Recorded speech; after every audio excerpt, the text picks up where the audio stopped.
What we want people to do is we want them to make them feel seen, heard, valued, and cared for.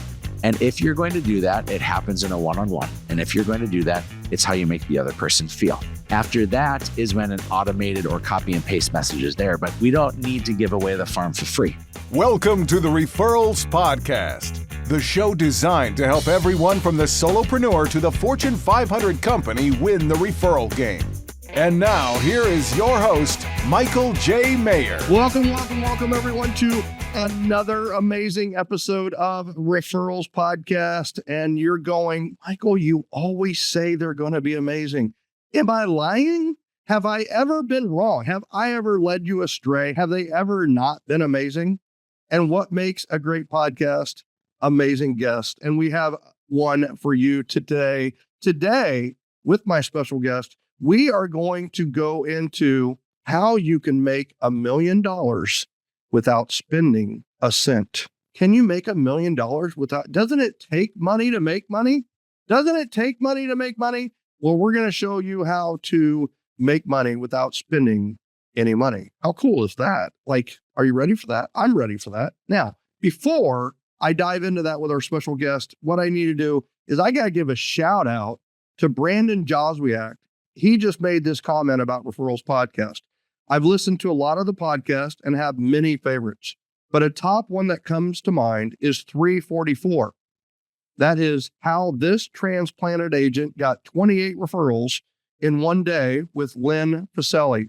Her implementation with the one-to-ones to events to creating a networking group, all from scratch in a brand new market, is so inspiring and applicable to so many of us, either just starting up or ramping back up.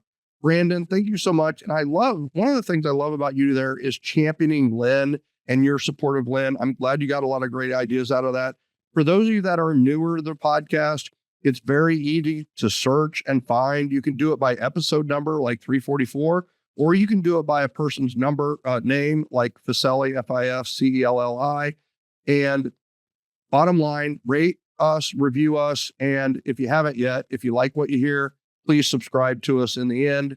And speaking of taking action, Referral Mastery Summit is coming up quick. RMS 2024, our annual international event, is September 27th through the 29th in Atlanta, Georgia, at the beautiful Omni Centennial Park. It is a beautiful, beautiful hotel.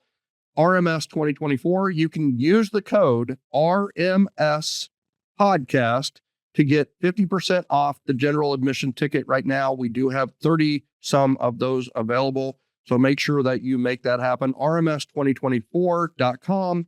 Use the code RMS Podcast. Very, very excited about that event. Speaking of being very excited, very, very excited about this guest that we have today.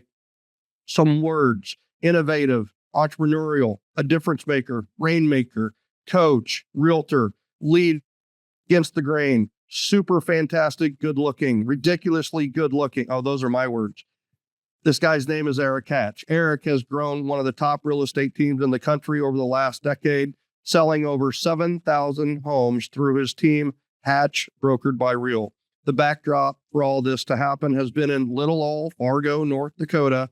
Erik and his team have captured a 10% market share and have helped to launch the careers of some of the industry's most successful realtors. Under Erik's leadership and guidance, team members average over 30 transactions per year and have even climbed to selling north of 120 homes annually as agents on a team. Leaning on models that breed excellence, the agent partner model, the ISA model, and more, Erik's team has broken the mold and reached heights very few teams in the industry ever hit. Erik also runs a highly successful coaching company called Hatch Coaching, impacting the top 1% in the real estate industry. It is here where he's recognized as the top 20 coach in the country. Very few coaches have been in the game quite like Erik. As an agent, he sold over 150 homes annually. As a team leader, his crew sold over 1,000 homes in a year. And as a coach, Erik has helped rainmakers to reach more success than they ever thought possible. Also, this guy is a relentless do-gooder. Erik's efforts have helped to raise over $7 million to eradicate poverty and human trafficking around the globe. Erik's written 2 books, 2019's Play for the Person Next to You and 2022's The Perfect Real Estate Agent Blueprint, and is a passionate speaker set out to inspire the world. A proud father of two and husband of one, Erik is on fire for his family, for his life, and we are on fire to have him as our special guest today. Welcome to Referrals Podcast, Mr. Erik Hatch. Oh, Michael, so good to be here. You are one of the few people that has ever come to Fargo. Like, North Dakota is the least visited state in the United States, and yet we got you up here for an event years ago. So grateful that you came to serve with us, and it's just awesome to be here with you today. Well, this has been a long time coming. Like how the heck did this podcast not happen sooner was the exact same thing I was telling my wife, Sherry Maher, who is also the producer of the show. And she goes, I just don't know. And that's how it happens. And why did I go to North Dakota? It's for the people. It was because of you. It was the relationship that you and I had. It's just like everything that we teach here on Referrals Podcast. People will move for the relationship. They'll go to an event for you in a lot of cases. And so I love it. I also love the mantra that's behind you is work hard, be kind. I think that's a great little mantra. Is that your mantra or? So I'm a part of Real Brokerage, and that is Real Brokerage's model is work hard and be kind. And I'll tell you this is just last week I was in New York City and we got to ring the bell at NASDAQ, which was so fun. And before we did, our president, Sharon Srivatsa, talked about, he's talking to a remote 200 of us, and we're all just wide-eyed and bushy-tailed to be in the NASDAQ building and to get to ring this bell. And he said, you have to understand that this isn't about the journey and it's not about the destination. He said, it's about the company. And then he gave this dramatic pause. And I'm thinking, like, why is this about the company? That feels inauthentic. He goes, it's about the company you keep. Yeah. And it's about the relationships that you have. And so I'm coming off of a really great reminder that we're here to serve and love people. The work hard, be kind mantra is a lifestyle. The referrals lifestyle, to be a generous go-giver, is so important. And I love what you're doing to get that message out there in the world. Well, I appreciate that. That's awesome. And you're right. It is about the company we keep. And I love that. And I love how he used it there, because everybody was about to say, oh, this is just another real estate CEO who's going to talk about his company.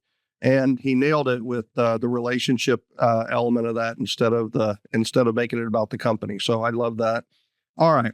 So you've launched a course about essentially how to make $1 million in sales without spending a dime, without spending any money. So, all right. So you gotta at least tell us a few of the, and by the way, you're like, oh, I thought we were going to have some small talk and stuff, but here's what I know. You're a high D on the DISC. I'm a high D on the D. Let's just not waste anybody's time. We're going to bullet item right freaking through this and deliver a ton of content back to back for them. So it should be known that 13 years ago, I was making $40,000 a year. And in making $40,000 a year, I was in the ministry, and it was an awesome job and career. And it was all about connecting with people and relationship building. But I moved myself into real estate full time in 2011. And as I moved myself into real estate, I recognized really quickly that relational ministry and building connections is going to be the core and the key element to my success. And as a coach now in the industry, I see people all the time doing all they can to try to get their way to the top. So they're trying to buy their way to the top. That's right. And buying their way means you're spending money on Zillows and you're spending money on the realtor.coms and that sort. And those are sometimes, as people tell the story, is like, well, I'm going to get that person. And then my question is, okay, well, what are you going to do to create the relationship? Because you can't win against Zillow when it comes to tech. The only way you can win is if you out relationship them.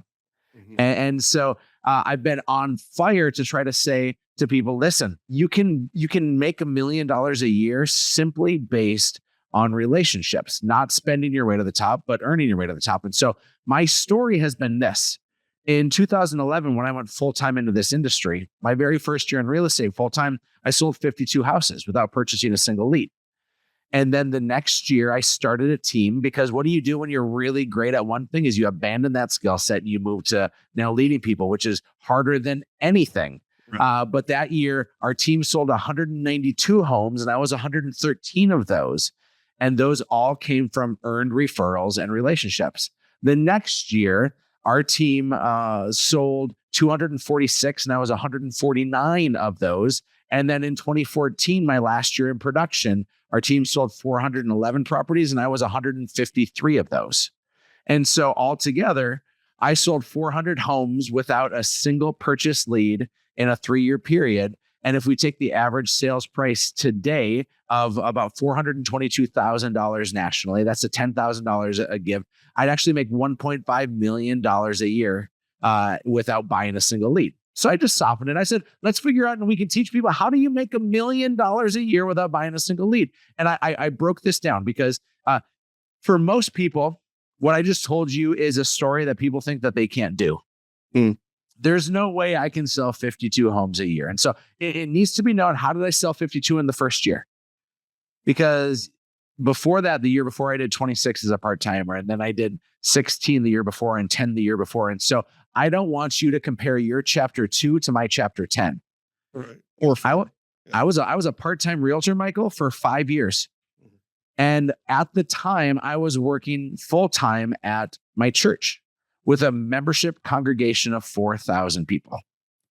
Now, I had relationship capital from those people because I was involved in their lives. But the involvement that I won with did not happen when somebody showed up on a Sunday or a Wednesday at church. It happened when I showed up Friday night at every single football game. And it happened when I was at every kid's choir concert. And then when I was in the ministry, social media just started to become a thing. First, it was Zanga, and then it was MySpace, and then it was Facebook. And I showed up where they were. And so many people think that Facebook is all about, and Instagram and everything else is all about the fancy things that you post. But I actually think that you went on social media in the DMs. You went on social media in the conversations that you have, because your conversations need to be customized. So before I was ever selling houses, I was trying to save souls, and I was trying to connect with kids. So I had to meet them where they were at. It wasn't me saying, come to me, come to me, come to me. It was me saying, I'm going to you, I see you, and I'm celebrating you. And so how did I get to 52 homes in a year? It's really simple, but it's not easy. The simple part is it's how I made people feel. And I made people feel pursued, Michael. I made them feel wanted. I made them feel seen. That word pursuit has become fundamental in how I run my business in my life. My wife doesn't need me to give her flowers on Valentine's Day because I'm supposed to. She should feel like today, as we record this, I should probably go and buy her flowers just so she knows that I'm thinking about her and I'm pursuing her, right? There's a lot of great benefits that come when you pursue your spouse. And there's a lot of great benefits that come when you pursue people that are in your sphere of influence. And so people wonder, what am I supposed to say? Because if we have this pursuit plan, I actually think that a pursuit plan is the anti-AI plan.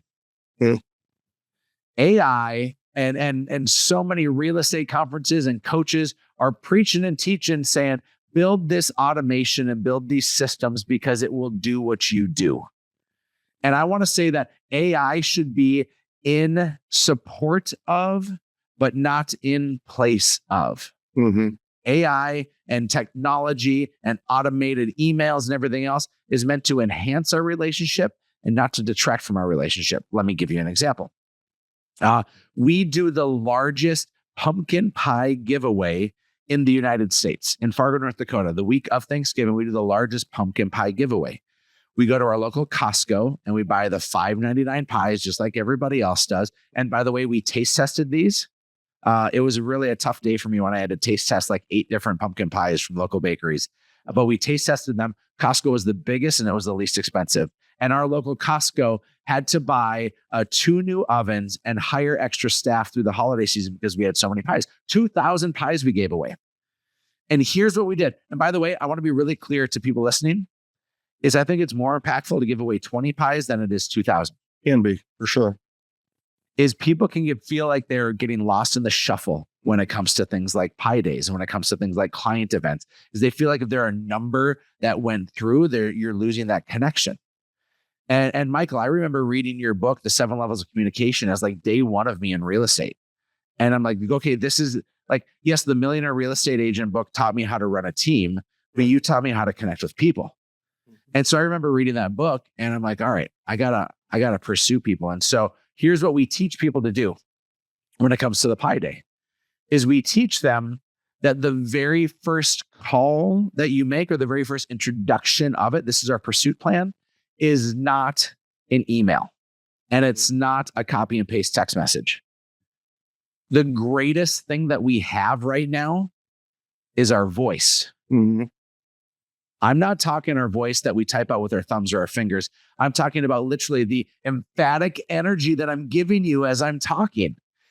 89% of communication is nonverbal. 11% is verbal. So it's the words you say is 11%. The other 89% are the whites of your eyes and the energy and the smile and the things that you bring to the table that matter so much.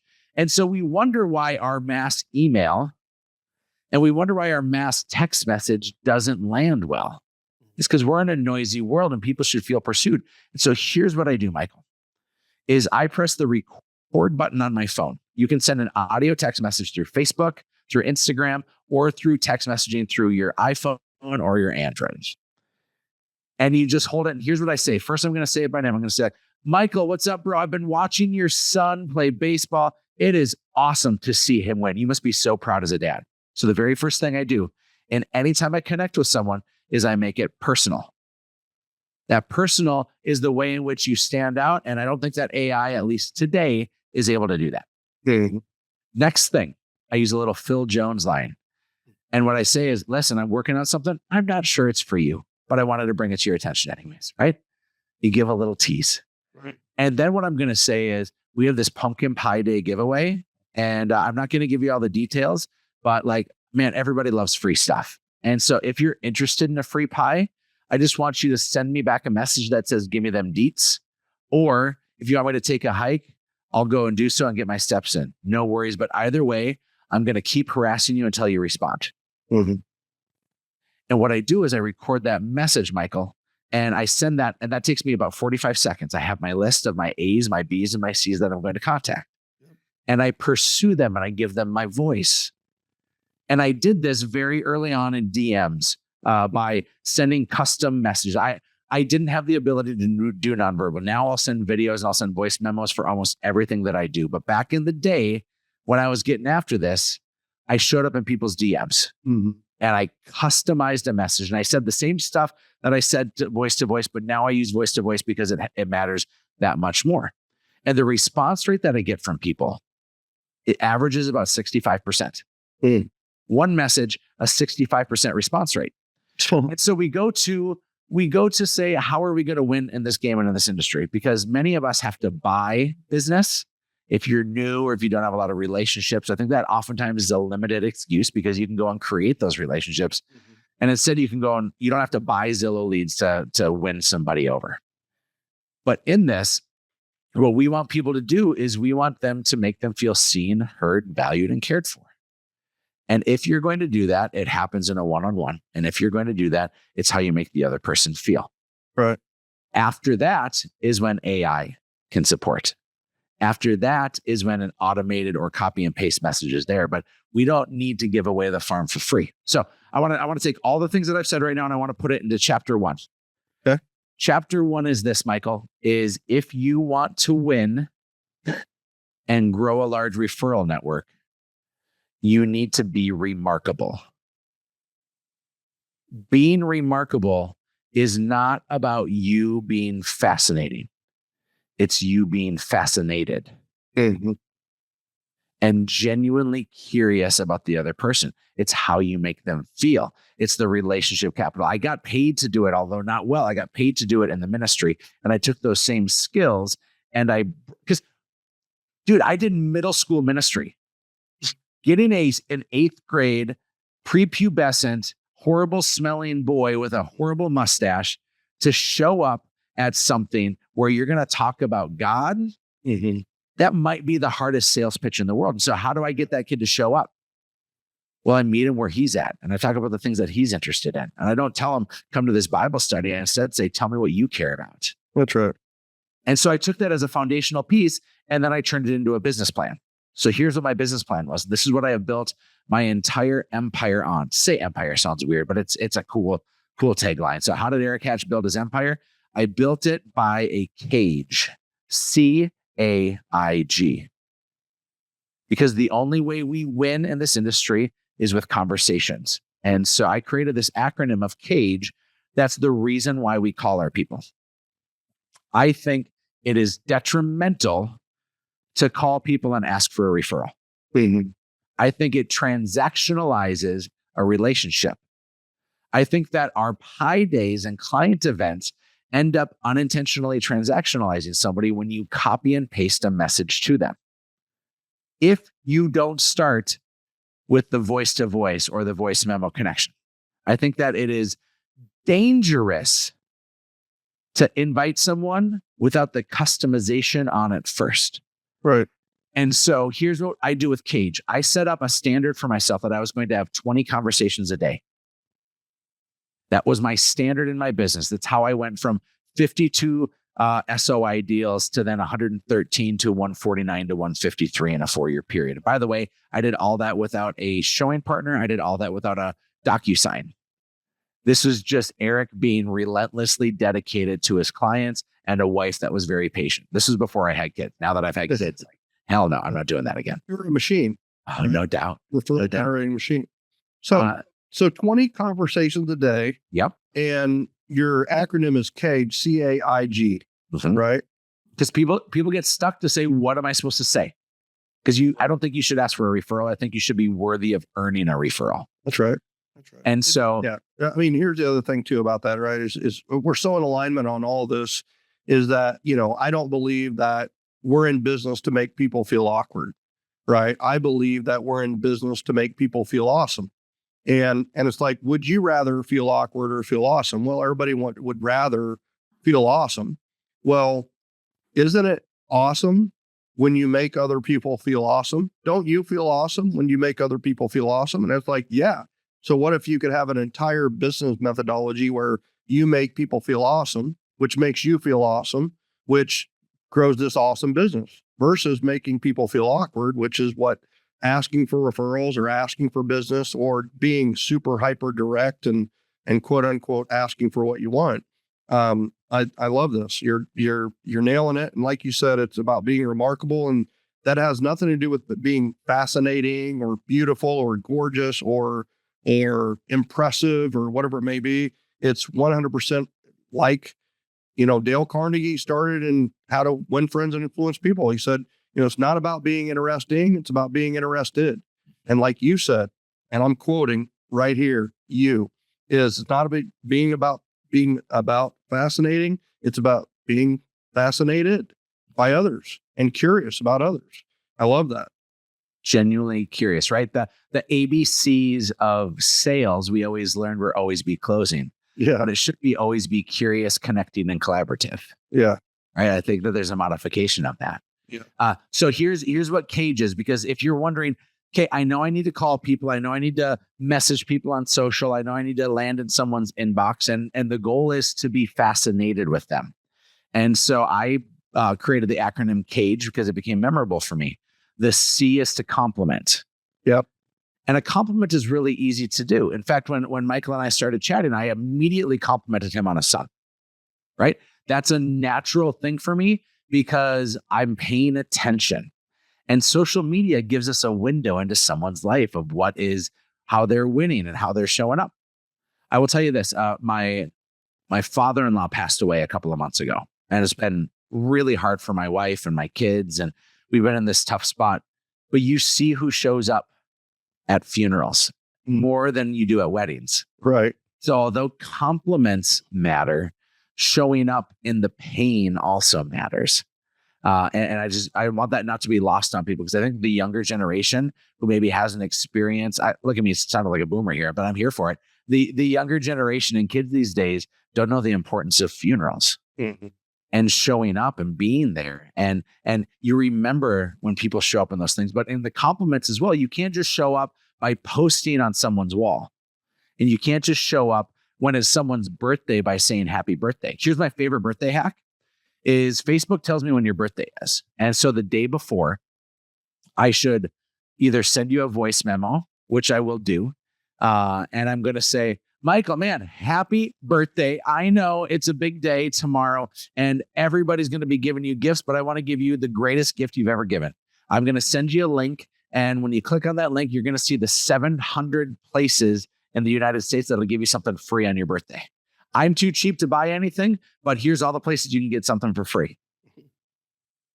Now, seriously, Google free crap on your birthday, and you're going to find lists on lists on lists. If you're working a hyper-local market, go through there and figure out which of those are actually in your space, and then just create a new link with that. Cool. And it will be memorable. Remember, your job is to be remarkable. Somebody will remark and say like, man, my buddy Eric sent me this free birthday crap list. Like, holy cow, I had no idea I could get that much free stuff on my birthday. And then I have a follow-up call the next week to say, hey, did you go to Denny's and get your free Grand Slam? It's just a reason to call and to connect. But my goal is to compliment. I want to go back to the C, because my goal is to use specificity. Mm-hmm. I could say, Michael, bro, you're crushing this podcast. It's great. Or I could say episode 344 in this moment was really remarkable for me. And that's the thing that matters. Compliments need to be specific. Mm-hmm. And compliments need to be both public and private. I think that sometimes we're afraid to do it in one arena or the other, but I think we have to show up in both. So the first way I connect with my sphere 20 times a day is with a compliment. This second one is actually my favorite. The A is to ask. I can ask you, hey, I'm in Atlanta. What restaurant should I go to? Mm-hmm.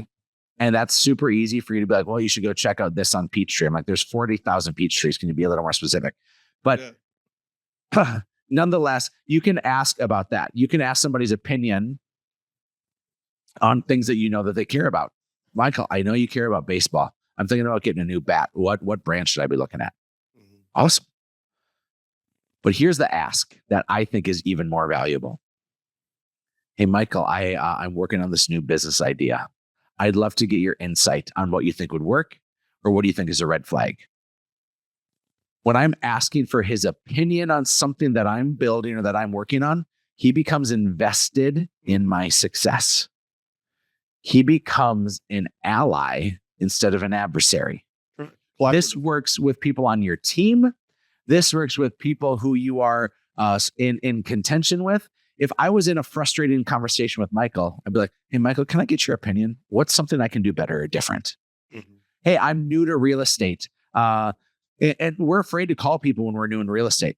And so instead of calling, acting like you have it all figured out, call somebody who you look up to and say, hey, I really look up to you. What's one thing I should be doing in real estate so that I can win and take great care of people? Like, oh my gosh, they're so invested in your success when you ask for help. Well, I have to expand on that one because it's so powerful, and it definitely led in like our numbers are so eerily similar early. I was 37 my first, 87 my second, 187 my third, 205, and then 255. So very, very similar trajectories, and all referral. And you hit it on the head with the A, and it's asked, and especially for advice and opinions. Yeah. One big thing is I had a board of advisors that I would form from like these heavy hitters in the networking world. And I would literally have them 10 around a table, and we would brainstorm about great business ideas. And all I would do was moderate it and listen and learn. And I mean, I came from a family of teachers and 9-to-5ers. I had no entrepreneurial background whatsoever. So I didn't have a clue. And I had to be in a position to get, well, the other part of it too is, I talk in 7L about, having these one-to-ones and focusing not on talking during the one-to-ones, but asking and interviewing the other person. And when you meet people who are more successful than you. Well, how do you know that? Well, are you dressing sharp? Do you know that you have to be on point? Do you know that you know less than the other person, so you're going to be asking more questions? And I would interview these super successful business people. And when I interviewed them, I would say, like, one of them is, all right, what's the secret to success? What's one characteristic I need to do to be a success in business? They would give it to me. I would write it in my blessings book. I have a stack of blessings books over here. I would write it in my blessings book. And then when I went and did my business or whatever, and let's say something came up, resiliency or honesty or integrity, and it came up, I would go back through my books and look at those oh, these 3 people said something about resiliency. I would then call them and just say, hey, listen, you said resiliency was a key, and I just wanted to let you know that really came up for me this week on a really tough deal. And well, guess what? All those really successful people began to refer me. And not only did they refer me business, they referred me other really successful people. And pretty soon, it's the company you keep. The company I kept were really successful people. And people would assume, because I'm at the table, that I was also successful, even though I was by far the least wealthy or successful person in the room. And it all came from that concept of interview and ask for advice instead of feeling like you need to tell and sell. I love it. I love it. Compliment and ask. And I can't even guess what the ING are. So I'm excited about this acronym. Usually I can anticipate. Here we go. Well, the I is to invite. And I should have guessed that. That would have been my favorite. So perfect. To invite someone to an event, to invite someone to an experience. But I think the most powerful is to invite someone into a relationship. What's the difference? What's the difference between inviting them to an event or an experience versus a relationship? Well, I think that the invitation is already there for a relationship with you. But I have Barney Stinson from How I Met Your Mother in my mind. And anytime he was trying to get the main character, Ted, a new girlfriend, he would walk up to a beautiful girl in the bar and say, have you met Ted? And his goal was to be a great wingman. Mm-hmm. And I actually think that there's power in being a great wingman. Yeah. And invited someone into a relationship. And I'll say this, I caught this on social media just before we got on here. But somebody was saying that when you're young, you value things. Mm-hmm. When you mature, you value experiences. But when you're wise, you value relationships. Mm-hmm. Beautiful. And it was just a really powerful, simple statement. And I was left saying, okay, if relationships are the core thing, I need to invite people to meet other people. Mm-hmm. So I have a local guy, his name's Greg. And Greg and I both were working in the nonprofit sector 15 years ago or so. Well, Greg landed a really great contract with some other people because he was the relationship guy. And then he had some people that were buying a bunch of homes. And when I sold all those homes, Greg was a nice portion of those, right? They were buying 10 or 15 homes a year. It was one relationship that turned to many, many. And you would think that the value that Greg brought me in my life was the fact that he was buying with a group 10 or 15 homes a year. And that was not the value, although I was grateful for that. Greg had introduced me to people of power, people of influence, and people who we thought I would value from. He introduced me to those people, and some of them are my dearest friends and business partners today. And we have to understand that we get insecure when we don't have the power, or we don't think that we deserve a seat at that table. We get insecure. And if you're going to take Cage seriously, I think you have to get intentional on inviting people into relationships with someone that isn't just you. For you to be a great wingman for someone else, because it's going to bring value to both of them, your fingerprints are going to be all over that. And that's a really nice role to be in. But of course, invite people to your client events and invite them to lunch and invite them to coffee and all of the aforementioned. That invite still holds true because people want to be in community and people want to value relationships. Yeah. Well, you've nailed it with the first 3 words for sure. Oh, good. What's the big G? The big G is gratitude. Okay. And here's where people mess up on gratitude is you think it, but you don't say it.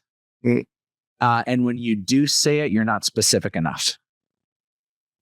Gratitude is like to speak of, and this is my favorite call to make, is to call a past client who I foolishly didn't stay in contact with for 5 years. And that guilt is heavy. And I'm like, how can I ever call them? I haven't talked to them in 5 years now. They probably think that I'm just scum of the earth. Do I call and apologize? Do I call and what do I do? And I said, just lead with gratitude. Mm-hmm. Gratitude is nature's most powerful aphrodisiac. And so to call and say, listen, Michael, 5 years ago, you and Sherry put your trust in me to buy a house. And I don't know if you knew what that meant for me at that time, but you're somebody who I respect on such a high level. And I realized that you took a chance on me when you have options in relationships. And I can't tell you what that meant for my family. It has given me so much momentum and belief that I can do awesome things. And your fingerprints are all over my success the last 5 years. And I'm really grateful. Okay, notice specific. Did I apologize?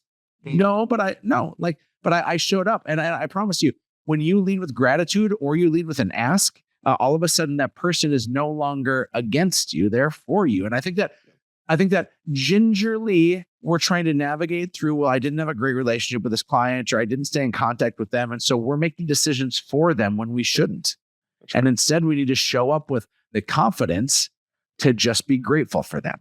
How many people are calling us and apologizing to us for not staying in communication with us as their realtors?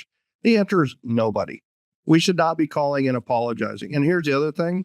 On the 5-year anniversary, they think it's like 2 or 3 years. It's always condensed. So just lead with gratitude. I absolutely love that. And you made it very the specificity of all of the things. There's nothing like getting I just got a thank you card. And it was like, it said, thank you on the front. And I opened it up and somebody wrote, thank you. And then they signed it. And I was like, I literally don't know what to do with this, because I keep 99.99% of all handwritten note cards I've ever gotten in my life. But this one was so not specific. I literally had no idea what they were thanking me for. And, I've talked to a few hundred Michelles, so I'm not even sure which Michelle this was. Right. So it just like this, the other thing, like I'm just on the, 3 things that come to mind as you're talking. One is there's a book called Sticky Church, which is about small groups and it's about small community. And it talks about conversations, talks about, all 3 of the CAIG. So I just love the element of that. It's a really good book, very short, easy read. And then, I think of Proverbs 11:25, which is, he who is generous shall be prosperous. He who refreshes others shall be refreshed himself, which kind of, it sounds like a little bit of a foundation that you've built on as far as the business. And then it talked about, like, I get the thought of Zig Ziglar's quote is, you can have everything you want in life if you'll help enough others get what they want in life. And it's like, everybody always goes, yeah, right. Yeah. That is such a good quote, but it's like, all right, so how's that working for you? Right. Like, what are you doing where it's like, you can have everything you want in life if you help enough others get what they want. And it's like, you got to know some things before you can implement that thing. It goes back to specificity. Is, first of all, you got to know what you want. Like, what do you want? You can have everything you want in life if you'll help enough others get what they want in life. And it's like, okay, so what do you want? What do you really want? And it's so funny is talking to people is they really don't know what they want. And if they do, they start out super non-specific.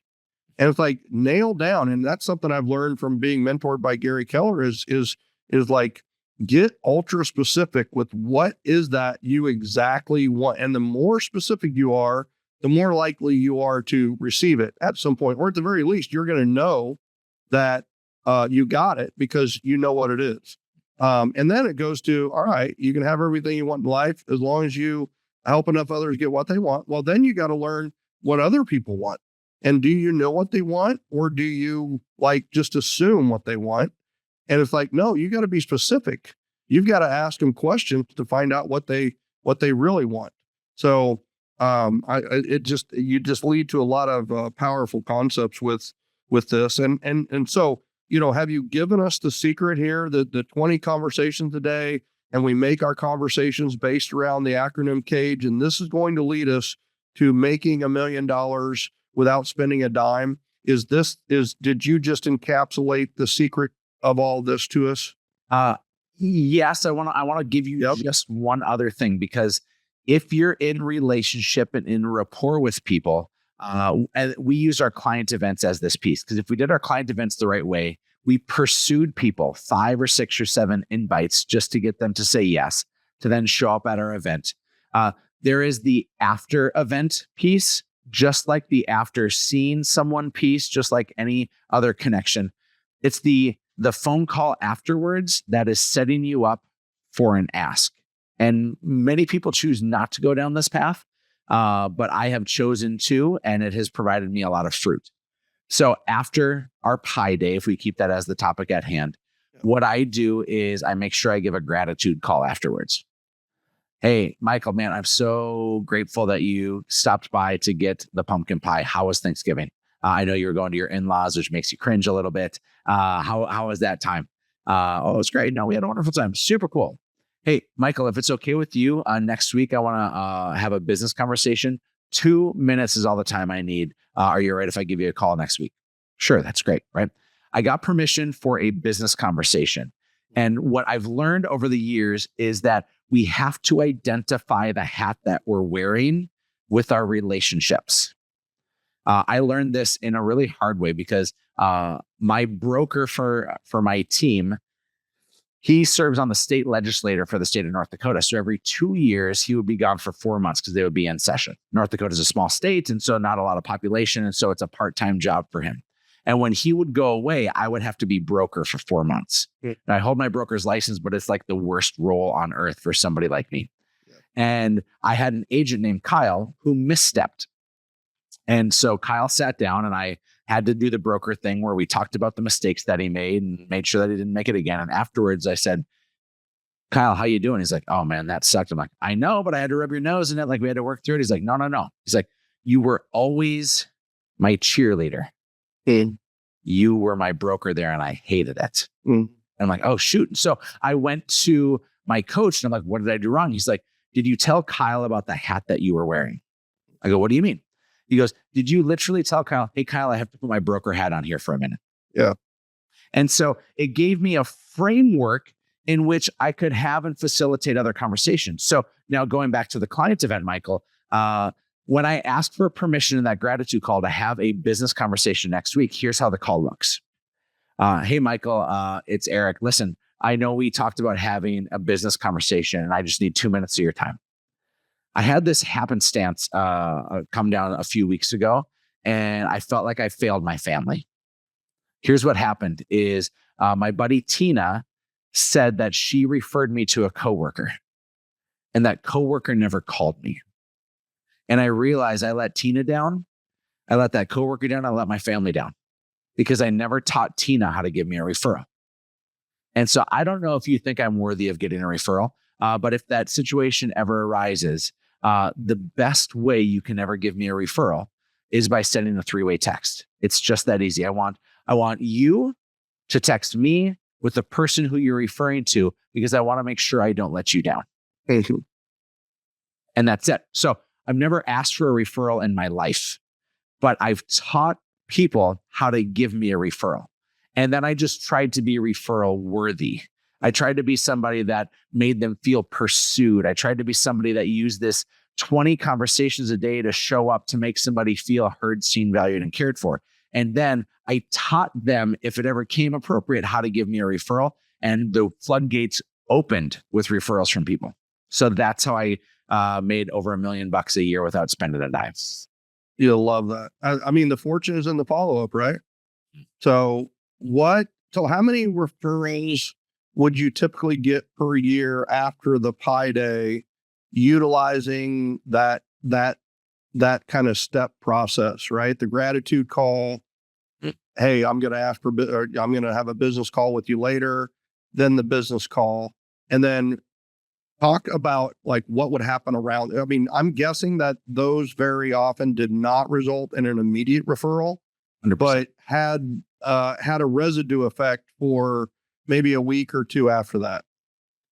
I mean, out of 2,000 pies given away, was it 5 referrals, 10 referrals? What? I can tell you that 60% of our business is sphere referral and past client. And it has been that way for the last decade. And so as a team that sold 7,000 homes in the last decade, 600 or 60% of those, which would be 4,200 of those 7,000 homes came from sphere referral and past client. And every single one of those people had been referred to and connected with on Pi Day. And Pi Day was just the vehicle. The purpose of a client event is actually just a means to make somebody feel seen, heard, valued, and cared for. Right. And if you're just copying and pasting a message and thinking that a $6 pie, I love this. My neighbor is a doctor and he shows up every year, and he's an old curmudgeon, but he shows up every year and he's like, Hatch, I just drove 20 minutes across town to get a $6 pie to drive 20 minutes past back to my house. And you could have just dropped this freaking thing off at my doorstep in the first place. He says the same thing to me every year. And he goes, do you know what my dollar per hour is worth for this stupid $6 pie? Well, why did he show up? It's because he cares about me. He actually gave me the gift. The pie matters not. He gave me the gift. He raised his hand to me, Michael, and he said, guess what? I care about you, Erik. I don't need your stupid $6 pie. I need you to know that I care about you. That's what happens at a client event. So if we're not following up, if we're not knocking on doors, if we're not telling people how grateful we are for them, and then turning that into further conversations, you're just missing it. The value is not in the pie. The value is in the follow-up. Yeah. Well, and there is some value in the pie too, right? I mean, for some people, they come to your pie day to get the pie. Yeah. I mean, and like, how do you know the pie was of value? Because they drove to come get it. Whereas if you do like a pop by, we're not a big pop by organization. If you drop it off, does it have value? And the fact is, you don't know, right? Because you dropped it off. But if they have to come get it, they're finding some value in coming to get it. I mean, period. Now, the value can be the pie. In your case, it's the value of your neighbor's relationship with you. They didn't come for the pie. They came for, now, here's the thing. If you didn't have the pie, would they have come? Maybe, maybe not. The pie is just the excuse to drive the 20 minutes back and forth and to foster the relationship. Some don't come for the pie or you. They come to meet the people you know. They want to meet other people that are strong in Fargo and have connections, and they're just looking to socialize. So, the fact of the matter that about an event versus dropping stuff off is that there's value. And it's like, how do you know there's value? And when we talk about what do we want to do is provide value and always provide value. Well, if you're having to be an unpaid delivery driver to drop it off, does it have value? And the fact of the matter is no, right? Whereas if they have to drive to come get it and they've got to do some things to get it, then you know that it has value. They valued it enough to do these certain things. So love that. And I love the follow-up system. And I also hope everybody takes the hat conversation and, I mean, how many different places does that have application? With my kid, right? It's like, all right, I've got my father hat on. I'm so proud of you. You worked your butt off. You hustled. Do you want me to put my coach hat on or not? Mm-hmm. It's like, no, I just want you to be the father today. It's like, okay, right? And of course, I have 7,000 things I'd love to tell him from the coaching perspective, right? But it's like, no, I'm just dad. So, but there is the days, right, where he's like, all right, I love you and everything was great. And do you want me to put the coaching hat on? Because, I've got that hat in my backpack right now. And he's like, yeah. And I was like, all right, let's put it on. Now, did you notice when that guy today was on second base and there was a ground ball to third and the guy on second base decided to try to make it to third? And at the time, the game was 1-0, you were losing, and he got thrown out at third. Did you see that? And it's like, yes. Well, here's the thing. If it's a ground ball to third and you're on second, you don't have to go and you don't want to go, right? Because you're in scoring position already. Make him throw to first, see what happens, right?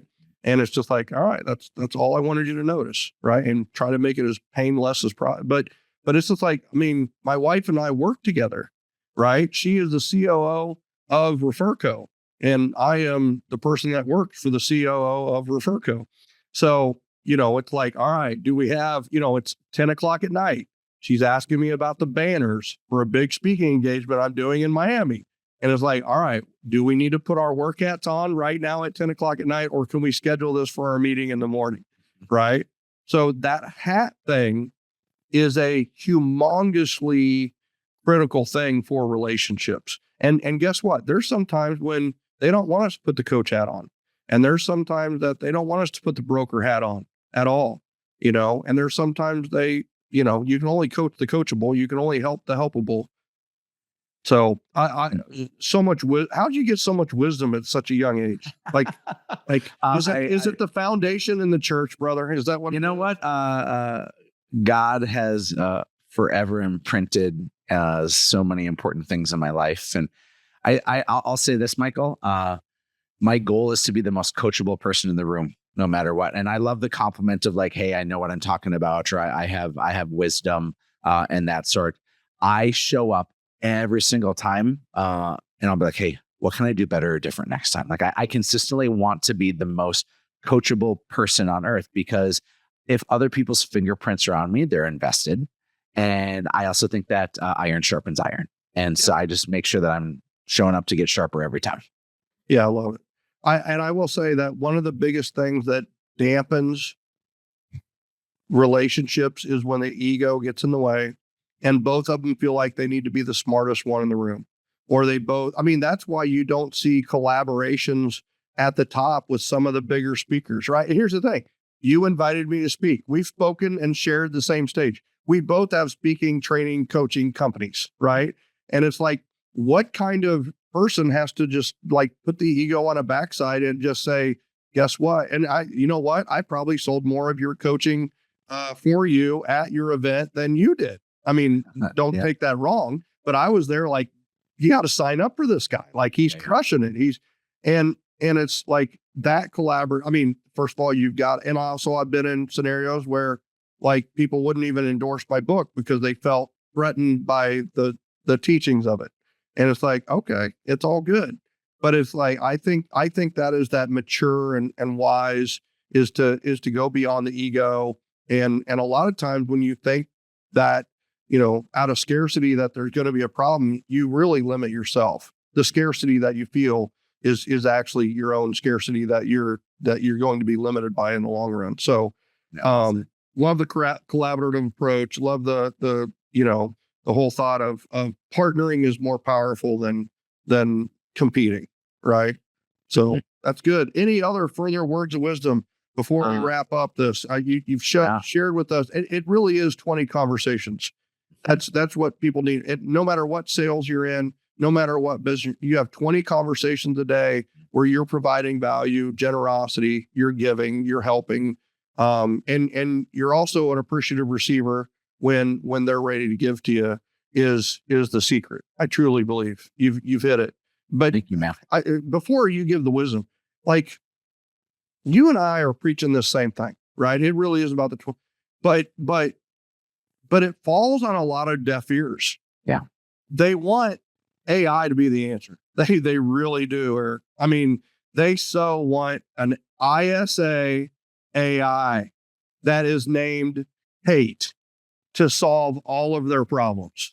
And they want, it was Zillow was going to solve all of their problems. It was their CRM was going to solve all their problems. It was, social media was going to solve all their problems. None of this tech has solved the problems.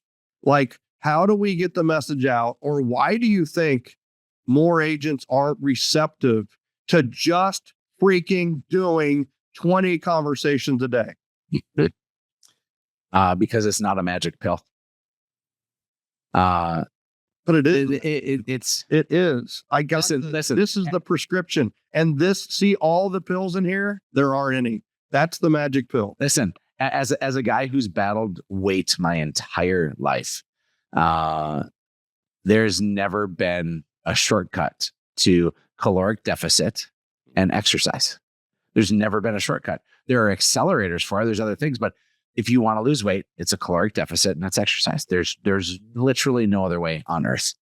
And so if you want a bigger business, it's relationships and connection. Now, AI can enhance some of those. AI can send some great newsletters and it can scale some of the things you're doing, but nothing will ever replace the way in which you make someone feel with your nonverbals, with your relationship, with the hug you give them, with the funerals you go to, with all those things. AI ain't never going to a funeral, and AI isn't ever going to ask my opinion on something.